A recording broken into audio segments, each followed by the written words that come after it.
There will always be someone who doubts you, someone who judges you, someone who doesn't treat you the way you deserve. That doesn't mean you're not enough. It means they're not ready.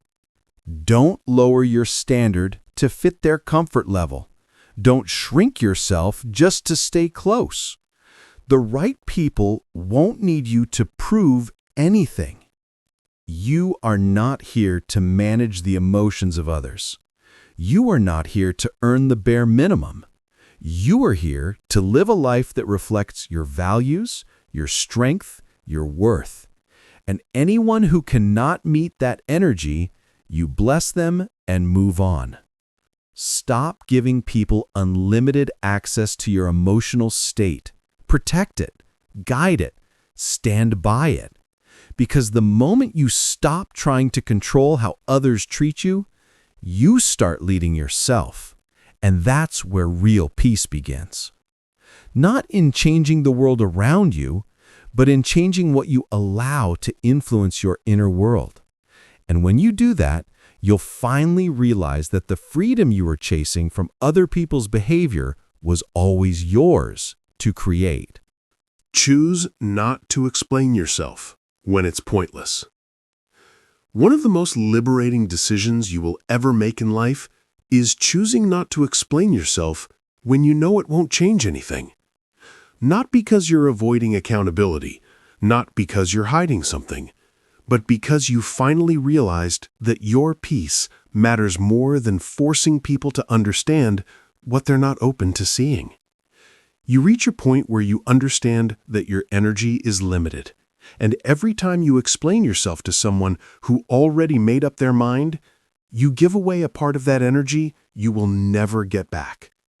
There are people who ask questions not because they care, but because they want more reasons to doubt you. There are people who listen only to pick apart your words, not to understand your intentions. And there are people who, no matter how carefully you explain, will still hold on to their version of the story. When you recognize that, you stop chasing clarity from those who live in confusion by choice. Some conversations are worth having, some aren't. Wisdom is knowing the difference. You don't owe everyone an explanation, especially when the goal isn't resolution, but control. Especially when it's not about learning, it's about winning. Some people ask why not because they want insight, but because they're ready to argue with whatever you say. And when you feel that coming, it's not weak to say nothing. It's wise. When you stop explaining yourself to people who are not really listening, you reclaim a part of yourself. You no longer feel the pressure to prove, to convince, to defend your every move. You breathe deeper. You feel stronger. You begin to live for truth, not approval. Because explaining yourself only works when the person on the other side is actually open to hearing, open to caring, open to letting go of their assumptions. There's a kind of exhaustion that comes from over-explaining. It leaves you drained.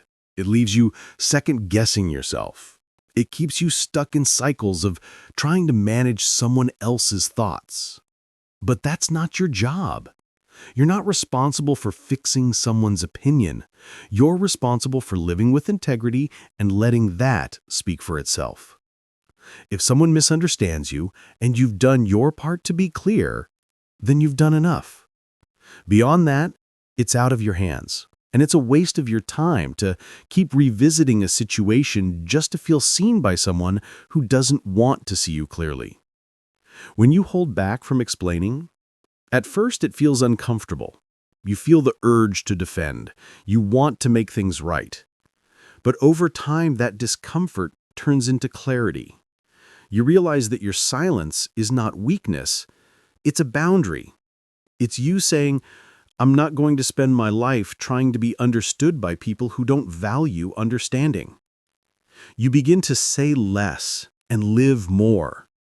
You begin to walk away from conversations that go in circles. You begin to trust that your actions will show more than your words ever could. And you learn to be okay with being misunderstood. Not because you don't care, but because you finally care more about your emotional health than about someone else's opinion. Sometimes explaining yourself is the fastest way to lose your inner peace, because it forces you into conversations where you're not safe, where your words are twisted, where your intentions are questioned. And instead of walking away feeling lighter, you walk away feeling smaller. Not everyone has earned access to your thoughts. Not everyone deserves to hear your why. Your peace doesn't need to be defended. It needs to be protected. And when you start choosing to protect it, everything changes. You become calmer. You start listening more. You stop reacting to every accusation. You stop giving emotional access to people who only want to use your openness against you.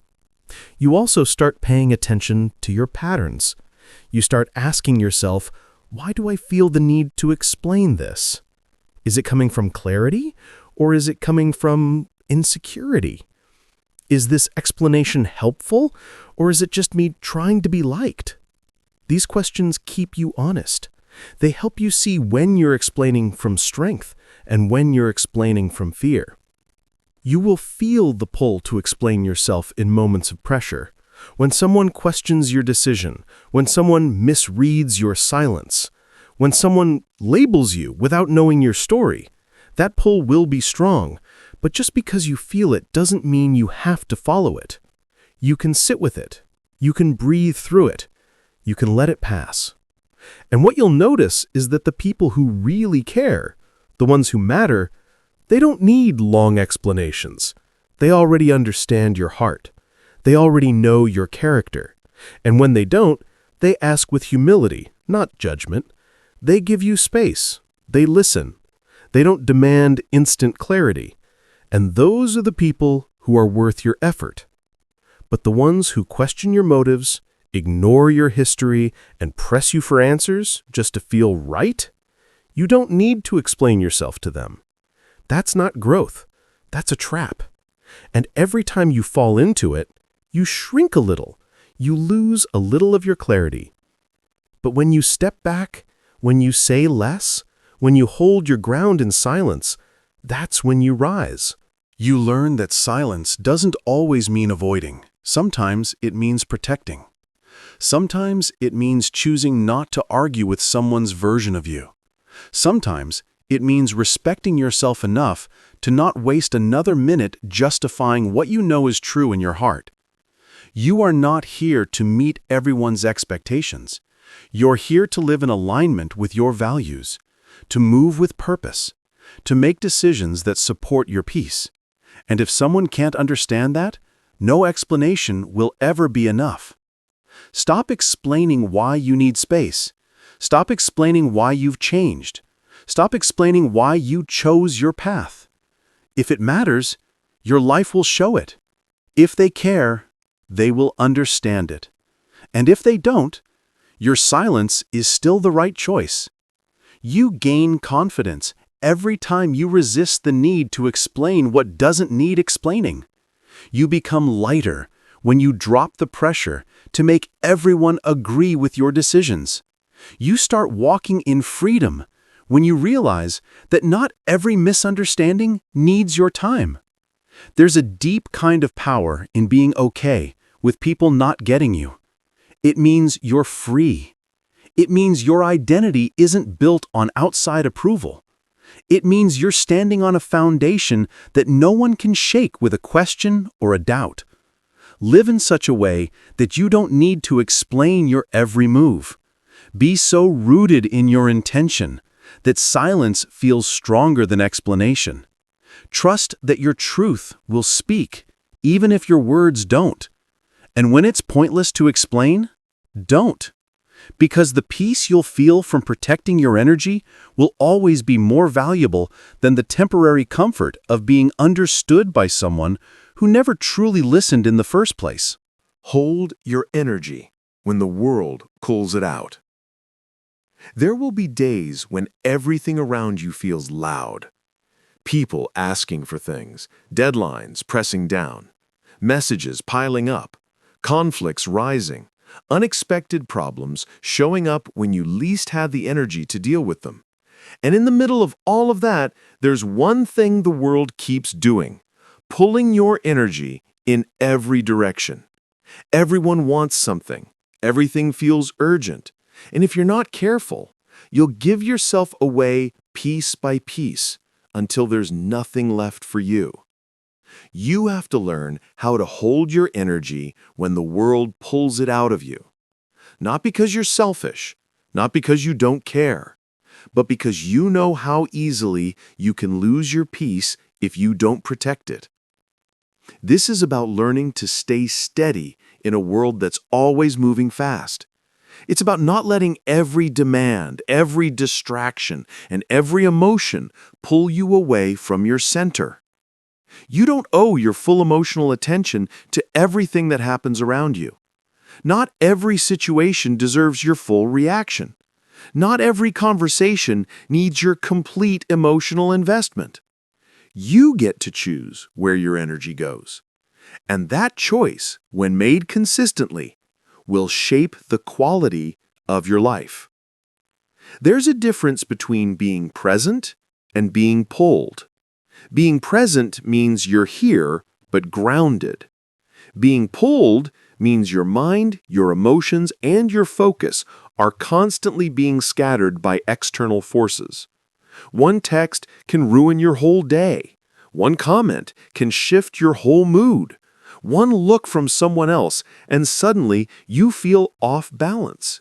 But here's what you must understand. Your energy is your responsibility.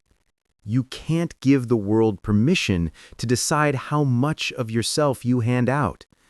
You have to be aware of your own limits. You have to know when you're stretching too far. And more importantly, you have to know when to pull back. People will keep asking. Life will keep demanding. The world won't stop knocking. But you have to know when to answer and when to let the moment pass. You can't pour yourself into every fire. You can't chase peace by pleasing everyone. Because if you try to meet every need, respond to every emotion, fix every problem, you will break down. Not all at once, but slowly, daily, until exhaustion becomes your normal. Holding your energy is not about being distant. It's about being wise. It's about knowing that when your mind is tired, your decisions get weaker. When your heart is drained, your patience gets shorter. When your energy is scattered, your focus disappears. And when you live like that for too long, you forget who you are. So slow down. Pay attention to what drains you. Notice who leaves you feeling heavy after every conversation. Notice what situations cause your thoughts to spiral. Then ask yourself, do I need to give this my full energy, or do I need to protect myself right now? You're not being rude by creating space. You're being responsible because the version of you that shows up tired, reactive, or overwhelmed isn't helping anyone. When you hold your energy, you become more clear. You make better choices. You stay calm in difficult moments.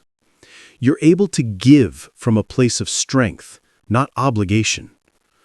The world often teaches you that giving everything is a sign of love, but that's not love. That's burnout.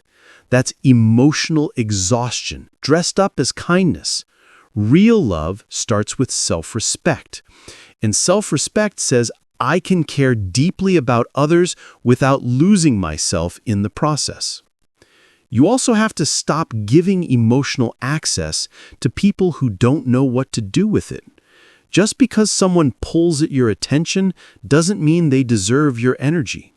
You are not a solution to every problem. You are not a reaction to every emotion. You are allowed to be still when the world is loud. You are allowed to say no without guilt. You are allowed to choose peace over urgency. And don't mistake holding your energy for being disconnected. You're not pulling away, you're pulling inward. You're learning how to refill before you give. You're choosing strength over reaction. You're creating space inside yourself to breathe, think, feel, and choose, instead of being driven by everything that happens around you. It's also important to recognize the patterns. Are you constantly feeling drained after certain conversations? Are you always tense after scrolling through your phone? Do you find yourself snapping at people because your mind is overwhelmed? These are signs. These are your body's way of telling you that you've let too much in, that you've opened the door to too many voices, that you need to pull back and reset. Holding your energy means having the discipline to pause, to ask yourself before jumping in, is this mine to carry? Is this my problem to solve? Is this the best use of my time and strength right now? And if the answer is no, you honor that, not with guilt, not with apology, but with confidence that you're doing what's best for your long-term well-being. This isn't about building walls, it's about building boundaries. And those boundaries don't push people away, they keep you whole. They remind you that you matter too, that your needs are valid, that your rest is necessary, that your presence is more powerful when it's not stretched too thin. The world will always be full of noise, but you don't have to match its volume. You don't have to be available every second. You don't have to carry things that were never meant for you. Let go of the guilt. Let go of the pressure. Choose to protect your peace, even when others don't understand it. Because at the end of the day, no one else will feel the weight you carry. No one else will feel the emotional cost of always giving. Only you will wake up tired in your soul. Only you will feel scattered in your mind. So do the responsible thing. Step back when you need to. Stay quiet when it helps. And hold your energy like it's your most valuable currency, because it is. You'll start to notice the difference. You'll notice how much clearer your thoughts become, how much more stable your emotions feel, how much more present you are with people who actually matter. And most of all, you'll start to recognize yourself again. Not the version that's always running around trying to keep up, but the version that's calm, clear, strong, and centered. That version of you exists, but it can only come forward when you stop giving your energy to everything and start choosing what truly deserves it. The world will still spin, problems will still arise, people will still have expectations, but you will no longer be pulled in 100 directions by all of it, because you've made a decision to hold your energy, not out of fear, but out of wisdom, not out of withdrawal, but out of strength. Not because you don't care, but because you finally care enough about yourself to stop pouring from an empty cup. Decide to lead yourself before emotions lead you. Every day you wake up, one question is already waiting for you. Who's going to lead your life today? You or your emotions? That choice might seem small, but it's the difference between building a life that's grounded in direction and discipline, or one that's constantly reacting to whatever feeling shows up. Emotions are part of being human. You will feel anger, sadness, excitement, fear, doubt, frustration, hope, sometimes all in one day. But those emotions are not built to lead you. They are meant to be noticed, understood, and managed. You were never meant to follow every emotional wave. You were meant to lead yourself through them. Deciding to lead yourself means you take full responsibility for your reactions. You stop blaming your mood, your circumstances, or other people for how you show up. You realize that feelings are real, but they are not permanent. They pass, they change, and they often lie. If you let your emotions make your decisions, you'll keep changing direction every time something gets hard or doesn't feel good in the moment. You'll quit things you actually want. You'll damage relationships you care about. You'll say things that don't match who you are, not because you're a bad person, but because you didn't pause long enough to lead yourself first. The world is full of people who never learned how to lead themselves. They let frustration guide their words. They let fear decide their choices. They let insecurity shape their actions. And then they look around wondering why their life feels out of control. But the truth is, it's not the world. It's what they're allowing inside. They've handed the steering wheel to whatever feeling happens to be strongest that day. And the longer you live like that, the more out of alignment your life becomes. Leading yourself means you don't wait until everything feels perfect to act. You do what needs to be done even when you don't feel like it. You stay calm even when your mind wants to panic. You keep your standards high even when your emotions try to drag them low. That's not cold. That's not robotic. That's maturity.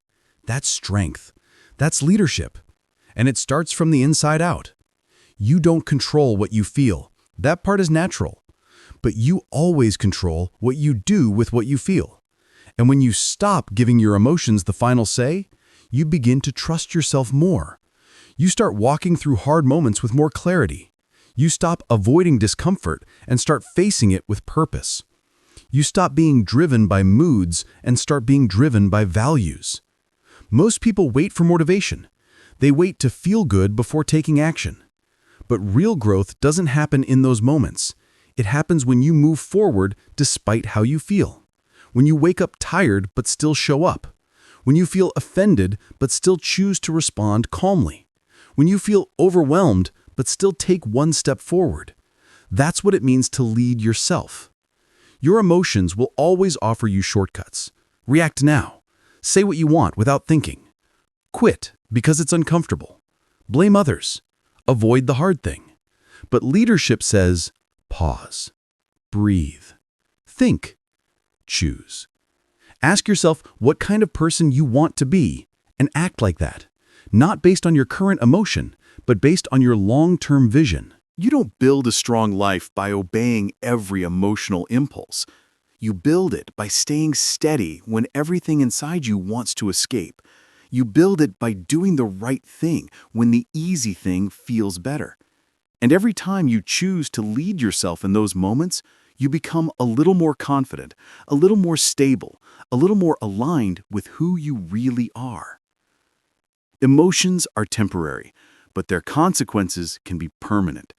One decision made in anger, one conversation spoken in frustration, one opportunity missed because of fear. All of these moments add up. But when you lead yourself, you start to slow things down. You start asking better questions. What matters most right now? What's the outcome I actually want? Is this emotion helping or hurting? And based on those answers, you make a decision that reflects your strength, not your stress. People will say things that trigger you. Life will challenge you. Your plans won't always go smoothly. But if your inner world is led by discipline instead of emotion, you stay clear. You stop being shaken by everything around you. You stop falling for the same emotional traps, and you start building something that actually lasts. It doesn't mean you stop feeling. It means you feel deeply and still act wise. It means you give yourself space to process without letting your emotions push you into reactions you'll regret. It means you respect your feelings, but you don't let them run your life. When you start leading yourself, you stop being so easily influenced by the moods of others. You stop being dragged into every emotional storm. You recognize that someone else's bad day doesn't have to become yours, that someone's anger doesn't require your reaction, that someone's opinion doesn't have to shake your confidence. You begin to live from the inside out, not the outside in. And that shift gives you power. Because the truth is, the strongest people aren't the ones who feel the least. They're the ones who feel everything, but still make wise decisions. They're the ones who know when to step back, when to speak, when to let go, and when to hold the line. They don't let the emotion of the moment destroy the foundation they've spent years building.